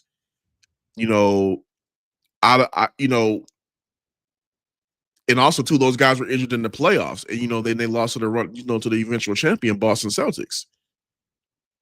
48 to 60 plus games. I mean, okay, yeah, that's good to great. Kudos. But to go from the worst team in the league, 14-68, setting the league's single season losing streak record, to tripling your win total into a winning record, and you finish as a top 6 seed, that to me is more impressive. I'm sorry. And if the Pistons, here was my magic number for JB Bickerstaff. If the Pistons win, I think he should win regardless. I think he should win Coach of the Year regardless. But if the Pistons finish with 45 wins, I don't see how you can give it to Kenny Atkinson. I just really don't. 14 to 45 wins, that is nuts. I still think 14 wins to 43 wins is crazy. But if he gets those extra 2, that should be like, okay, look, we're talking 14 wins to going 5 games shy of 50. Right. It's just all about the conversation. And the narrative that the media wants to draw out. And had Cade Cunningham not missed those 6 games, it might have been 47, might have been 48. Hey, they might have got 50. Yeah, I agree with you. I know someone in the comment section said, like, if it's not going to be JB, like, do you give it to Udoka out of Houston? Like, I think that's another candidate, kind of a under the radar sneaky candidate from the Sean Smith watching live on Facebook. Like, the Rockets have been kind of like going back and forth between the 2 and the 3 seed in a very stacked Western Conference. They have 51 wins right now. You could definitely put Udoka in Coach of the Year conversations as well. If Bickerstaff lost to Udoka, okay. I just don't think that Kenny Atkinson should get it, because, I mean, again, they had a couple of guys. They had some of their best players last year miss 20 plus games, and they still finished with 48 wins. So it's like, I don't understand. Like, Kenny didn't come again. This is much respect to what Kenny Atkinson has done for them this season, but it's not like he had to come in and do some massive overhaul and rebuild to get these guys over the hump. I mean, we're talking about the Pistons were not even talked about winning 25 games to start this season. And now they're on the verge of winning 45 potentially. Come on. But again, but Udoka, that would be Udoka would be a good choice. I think that if people made the argument Udoka over Bickerstaff, that would go down easier than Kenny Atkinson over Bickerstaff. Kenny Atkinson's. I don't know if I've ever had this conversation with you, but Kenny Atkinson just reminds me of the modern day Steve Kerr, where he takes over a roster that's already pre-built, and they've already had success. And like, if Cleveland wins a championship, like, you could probably draw those same narratives because Mark Jackson and Steve Kerr, yeah, like it's so comparable to the point where like JB Bickerstaff kind of like built the Cleveland Cavaliers to what they are, and after they couldn't get over a hump, they hire an offensive guy that really leans more off the offense and analytics, and they go to 60 plus games. Like, it would not surprise me whatsoever if the Cavs make it out of the East to the NBA Finals. It just really wouldn't. Let's see. Do you have time for maybe like one or two questions from the fans? Sure. Okay, so this comes from Ryan, and he wanted to know: do you think the Pistons are happy with the 6th seed and are resting their players? If they got the 4 or the 5 seed, fine, but would they prefer New York in the first round? Okay. Good question. I understand the question. I'm gonna do a cop out. So, please forgive me, Ryan. I think it is disingenuous to insinuate that they would rather have a lower seed just so they can possibly have a better chance at playing the Knicks or whatnot, because playoff basketball is a whole different beast. Mm-hmm. And the Knicks have this, the guys on that Knicks team, they know what the playoffs is like. If the Pistons do have some veterans that know what the playoffs is like, but I mean, for the most part, a lot of those Knicks guys, they know what the playoffs is like. So I think it would be disingenuous to say that they would rather be the 6th seed. I think, and also too, just for their own sake, I think they want to finish as high as they can, just to be like, hey, last year was not who we really are. This is who we are. And I believe Cade Cunningham said it best last night. They want to go out and play the best that they can for JB Bickerstaff, and to just because the respect that they have for him and love him, and how he's been able to come out there, and Cade said he's a dog every day as a coach, and it makes us want to go out there and play harder. So I think they want to finish as high as they can, because I believe they want him to get that Coach of the Year as well. I mean, you heard the players say it, at various times, Coach of the Year, Coach of the Year. I think that if they can finish as a 4 or a 5 seed, again, still think he should get it whether they finish, even if they finish 6th. But if they get it as a 4 or 5 seed, that bolsters Bickerstaff's argument even more. And on top of it, the real big thing of it, this Pistons team is full of competitors. And I think, personally, they want that Indiana matchup. Yeah, I've seen a lot of fans, especially when Cade had his leg contusion, saying that they were just tanking the season so they could get the Knicks. Which, fans are going to have their conspiracies towards the end of the year. I get it. I understand it.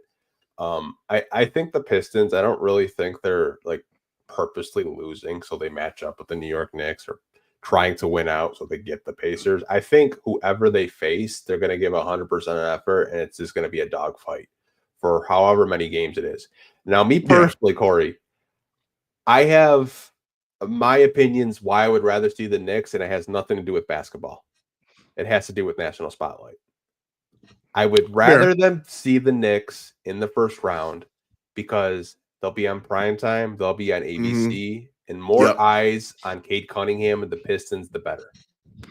Well, with the Pacers, to your point, you're on NBA TV. If we're being respectful, like, I'd rather see the Knicks. And it has nothing to do with basketball. I just want the national spotlight. I want, Cade to be on ABC with Mike Breen calling his games. Like, I'd rather see that. And I think it would be a really good series, in my opinion. It definitely would be. And, to your point, if we're talking about Cade Cunningham becoming one of the best players in the league, the face of the league, I mean, one quick way to be the face of the league would be to go into Madison Square Garden and have a party. I mean, he's already had a time there already, but if he's able to go into Madison Square Garden and knock off the Knicks, that goes a long way for Cade Cunningham, becoming one of those faces of the league, because once New York media starts hating you, I mean, yeah, you're well on your way. Yeah, I know Alan dropped in the comment earlier that Brunson is currently making his return if anyone is curious to see what he looks like. Even Udonis Haslem, I'm sure you saw it. He said, I would take the Pistons over the Knicks in the first round because he just thinks that if you kind of sleep on them, they could go in there and shock you a little bit. So I'm really curious to see like what happens if they do play the Knicks, because I think there's going to be a lot of storylines with that Knick team, and maybe they're not 100% healthy because who's the coach? Tom Thibodeau. He even has his own players calling him out saying, yo, use the bench. Like, why am I playing 40 minutes every night? I'm sorry, I got kind of tongue-tied because I don't know what I want to say about Tibbs and the way he does his guys' minutes, but it's insane. it's insane. It really is, because I mean, at some point it always catches up with his teams. It always does. And I don't know whether he just doesn't care or what, but yeah, I don't think JB's going to run the Pistons like that. So yeah, I mean, they could probably catch some guys getting a little tired and winded and get right past them. What I would say is, if the Pistons get them, I think they could get them in 6. Yeah, I think it'll definitely be a 6-7 game series if they do match up with them. Yeah. Wes had a question about kind of our bigs for the playoffs, about how do we feel about our bigs going into the playoffs, and should we be focused on this offseason? Probably more of his question is like, should the Pistons be focused on maybe upgrading that front court depth? Because I think a lot of Pistons fans, from having conversations with them, they're not too confident in the front court depth. And I think we've seen it all year that this team at times has a very difficult time securing defensive rebounds. So what's kind of your assessment of how Pistons fans should feel going into a first round matchup with the front court not being maybe the strongest part of their team? That's a really good question, and that's a really good concern, because it has been a issue for them, not just this year, but the past couple of years. Like I said, I believe a lot of that has to be the lack of continuity in the big man coaches, because there's been 3 different ones over the past couple of years. So I would like to see how this group looks with a second year under Bickerstaff and his guys. But to that point, this team is already ahead of schedule on their playoff window. So right now, I believe that you have to capitalize on that. Now, what does capitalizing on that mean? You might see some exits from guys that you've become attached to. I'm not going to say any names, but that's what that could mean, because they definitely need to improve that defensive front court, just off of Isaiah Stewart has played very well, but you need more out of that starting unit defensively. So I don't know how they're going to address it. I don't know if Trajan Langdon wants to pull the plug on some of his front court guys already. I think that would probably more so, if they were to do something like that, I would see them doing that more so probably before, like right before next year's trade deadline, somewhere around there, just to say, okay, let's get these guys another offseason program with Bickerstaff's unit, and to see how things grow and see how things change.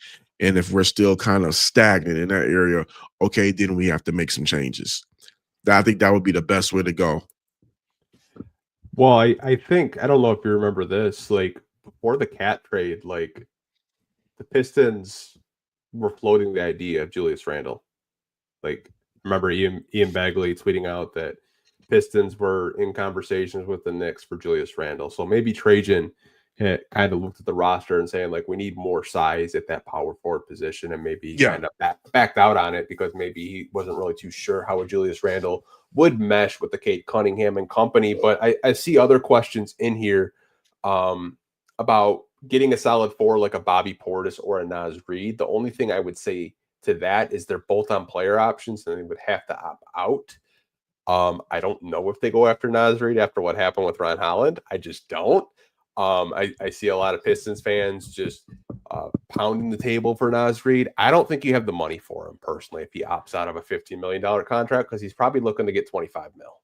That's what I was telling a lot of people. They're saying Naz Reid. I'm like, I don't think Naz Reid is opt out of that deal to go somewhere else and get less than starter money.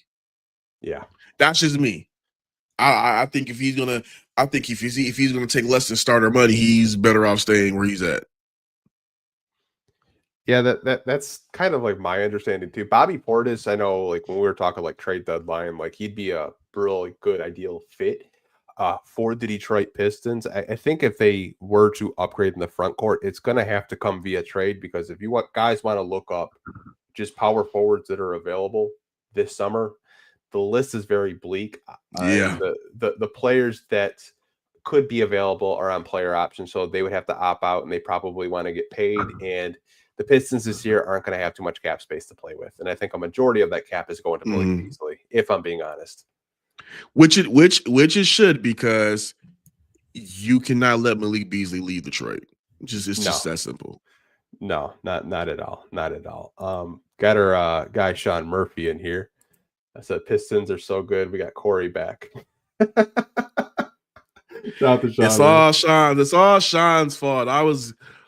He would just always say, "Hey man, we're coming back to the Pistons." Something in of that just, and lo and behold, here I am back on the beat, trying to catch up on everything I've missed because I honestly just went 100% in on all Lions and doing everything about that and kind of closed myself off. Like I kept up with the team, but I just went real full tilt on the Lions, and yeah, here we are. Yeah, I'm still waiting for Dan Campbell to come talk to the Lions. Still waiting for it. You know what? I'm going to make some phone calls about that because I'm 100% honest with this. I actually thought about this morning. I'm like, okay, there's 4 games left in the season. I heard JB talk about he's going to have Dan come talk to the team. We already saw Dr. J come.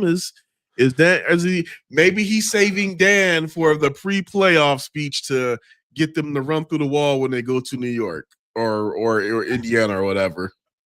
I got a text from one of my buddies who's like a casual NBA fan. You remember back in the day when they had Ben Wallace with the sledgehammer? Yeah. With like the intros. He's like, imagine if they had Beef Stew and Dan Campbell with the sledgehammers just kind of knocking down a brick wall together. Like how crazy that would go in Detroit. Cinema. Absolute cinema. Cinema. And I mean, again, I think it makes I think it makes sense for Dan to come speak to this team because, again, I know a lot of people like to do the bad boys parallel, but I wrote an article on it. I've spoke to players about it. Isaiah Stewart specifically, they've literally acknowledged they've pulled this grit mentality from the Pistons.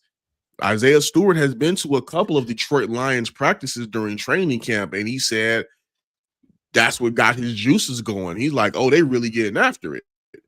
So I think Dan Campbell would be the perfect guy to come talk to them right before the playoffs and, get them ready to run through a brick wall. So I'm gonna make a couple of calls. Well, tomorrow, we actually got the game. So when I get out there, I'm gonna ask some questions like, hey, so y'all have any conversations with Dan yet? What's going on? I feel like if they're gonna do it, it's gonna be big because they're not just gonna have Dan Campbell for like a regular season. Like they got to get like the red carpet out for Dan Campbell if he's gonna show up. In my opinion, I mean, they rolled it out for Dr. J, and I think even when he came and spoke to them, it looked like they played like a little bit differently after that. So who knows? Who knows what happened with when Dan comes in, because I mean, you know, a lot of people in the city are, of course, Lions fans, but when you just really hear that guy speak just off the camera too, it's like he's not fake or phony. That's why that Lions team was doing so well, is because who he is on camera is who he is off camera. He really believes what he's saying, and he's really about that life. So I think that, you know, and then again, like I said, JB Bickerstaff said they was talking about it. They have connections. I think he said they live not too far away from each other or whatnot, and they've had conversations. So if they're able to get him in, probably, you know, the playoffs start on the 19th, probably somewhere when they have the play-in tournament going, bring him in. I'm telling you, man, like if I was like head of like Detroit Pistons marketing, I would so like bring back the sledgehammers with these two. That would go hard. I'm telling you. Oh yeah. Also, too, if Detroit Pistons admin is looking, if whoever from the Pistons brass is looking, you do realize that audio of Dan Campbell talking to the team has to go viral. It can't be like Dr. J with pictures. No, that audio has to be available. Mic'd up for a game. Have him on a playoff game, just mic'd up for the entire game. That would. And they got to do it quick because they got to do it quick because he has to start getting ready for the draft. So I mean, this is get him in there. Yeah. Well, we'll do one more question. I'll wrap this up. Avery Whiteside wanted to know, who do you think the biggest X factor will be for the Pistons come playoff time? Great question. I'm going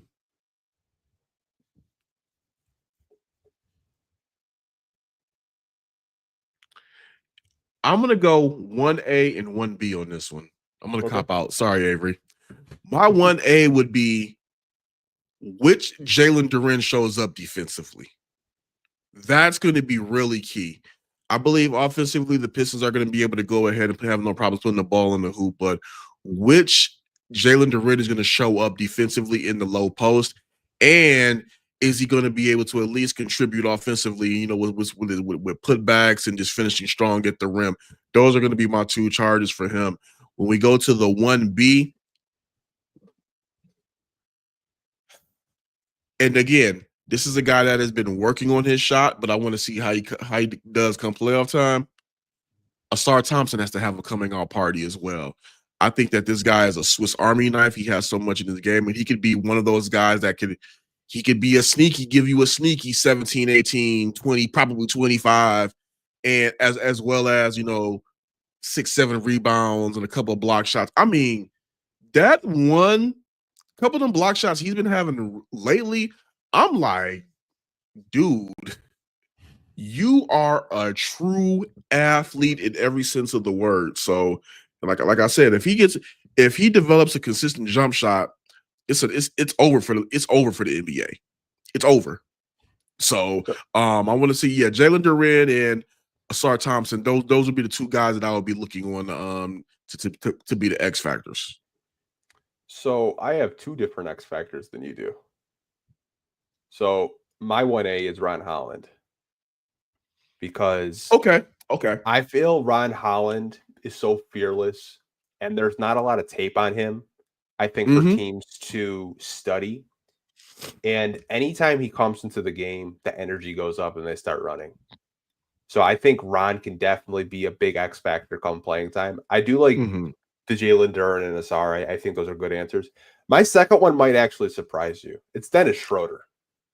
I think Dennis Schroeder's veteran presence out there shouldn't go under the radar whatsoever. JB purposely yesterday put Dennis Schroeder in the starting lineup next to Cade.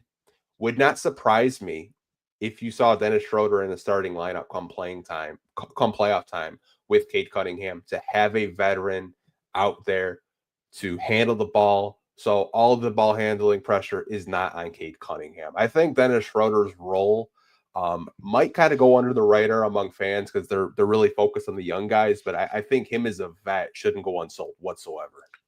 That's a really good one. That might actually be better than my Asar one, to be quite honest, because when Cade was out, he was talking to us yesterday. He said that when he was out, he was observing the way that Schroeder was running the offense and how he was drawing fouls and how he went about, just went about his business. So that is a really good one because he's battle tested. He knows what it's like. So being able to have another guard alongside Cade, just to be able to bounce off of when the things come, especially if we don't know what's going to happen with Jaden Ivey. And I honestly would bring him off the bench if they bring him back, just so you don't have to put too much pressure on him. But yeah, Jadis is a darn good one for those reasons. Yeah, I mean it's not on accident that JB's been putting him in the starting lineup. Yeah, Cade off ball, like that's intentional. Like I thought the starting lineup last night, he was just experimenting because he's got a couple games to play with. And you might see some wacky lineups to close out the year, in my opinion. He might just kind of look to see like what players mesh with, different lineup combinations and stuff like that. I think everything with these last 5 games, it's intentional. He's trying to see what players could possibly do well together in the playoffs. Apparently, I didn't know this, so I start his comment. I think I did. So Avery I didn't start. So Mike Hill, who's watching right now, said that Avery is from the AOP and you were from Kappa. So I'm assuming that's fraternities, if I'm not mistaken, right? In college? Avery from AOP and my Kappa sales court. Oh, Mike. Okay. That's what's up. That's what's up. Shout out. This isn't really a basketball question. This actually comes from Chris. He just wanted to know, since you're out of school, which school prepared you the most for the career that you're in now? Ooh, that's a good question. Easily Eastern Michigan University. Just easily. That's because while I do have a digital media arts diploma from Specs Howard, and I'm about to wrap up my master's in 30 days at U of M Ann Arbor.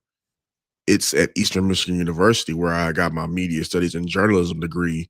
It's where I took my journalism classes, did my internships.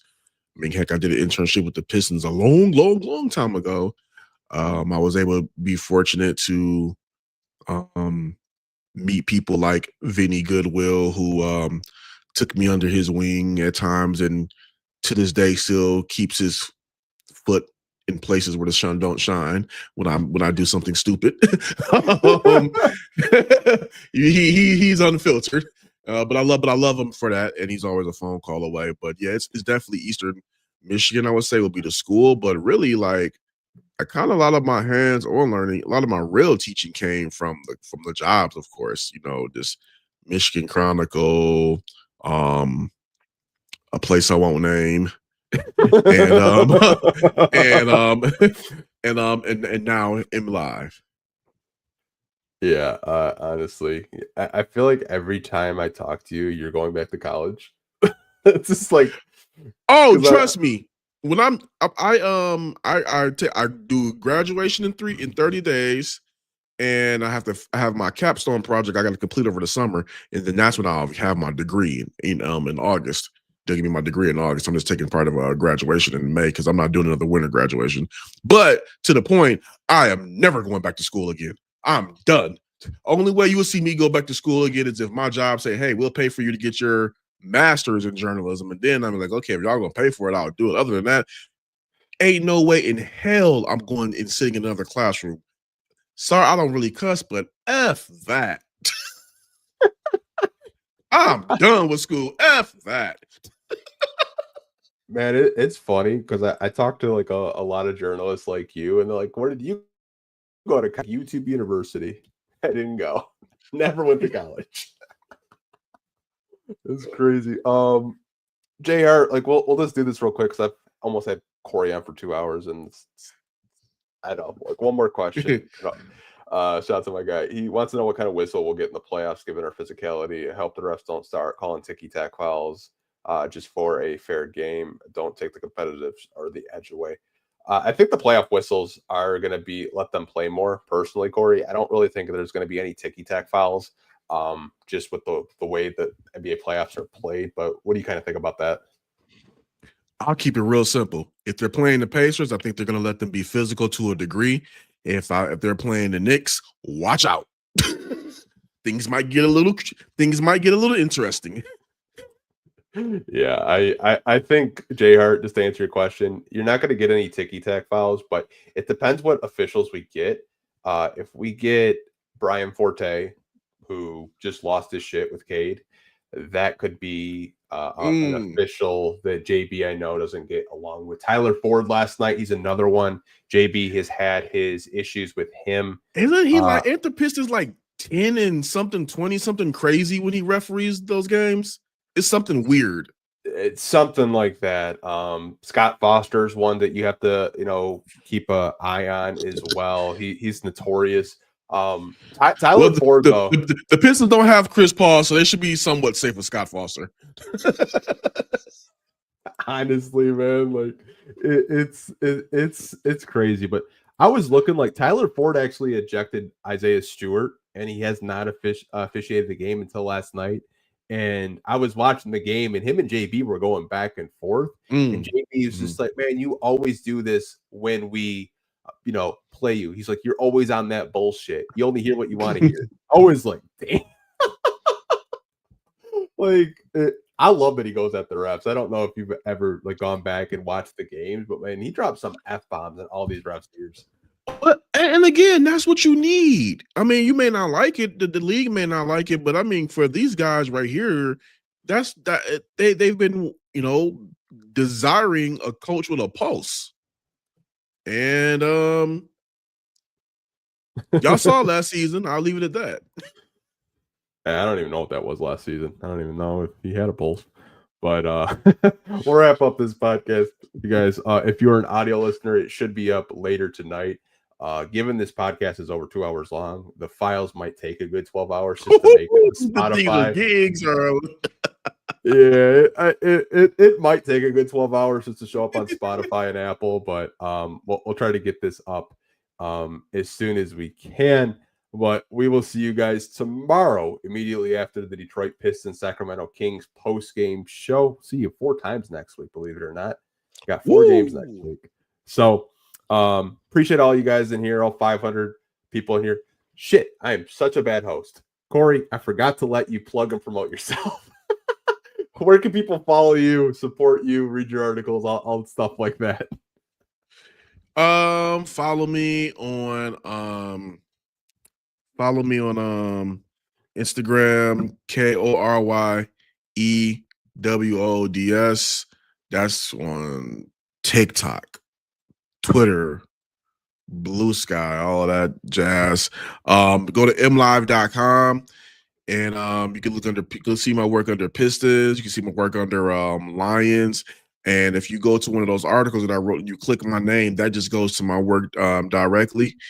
And I'm not really working on anything big right now that I kind of want to share because I don't know who's watching and I don't want to tip them off on what I'm working on. But I will say that how can I preview this article? I'll say this much.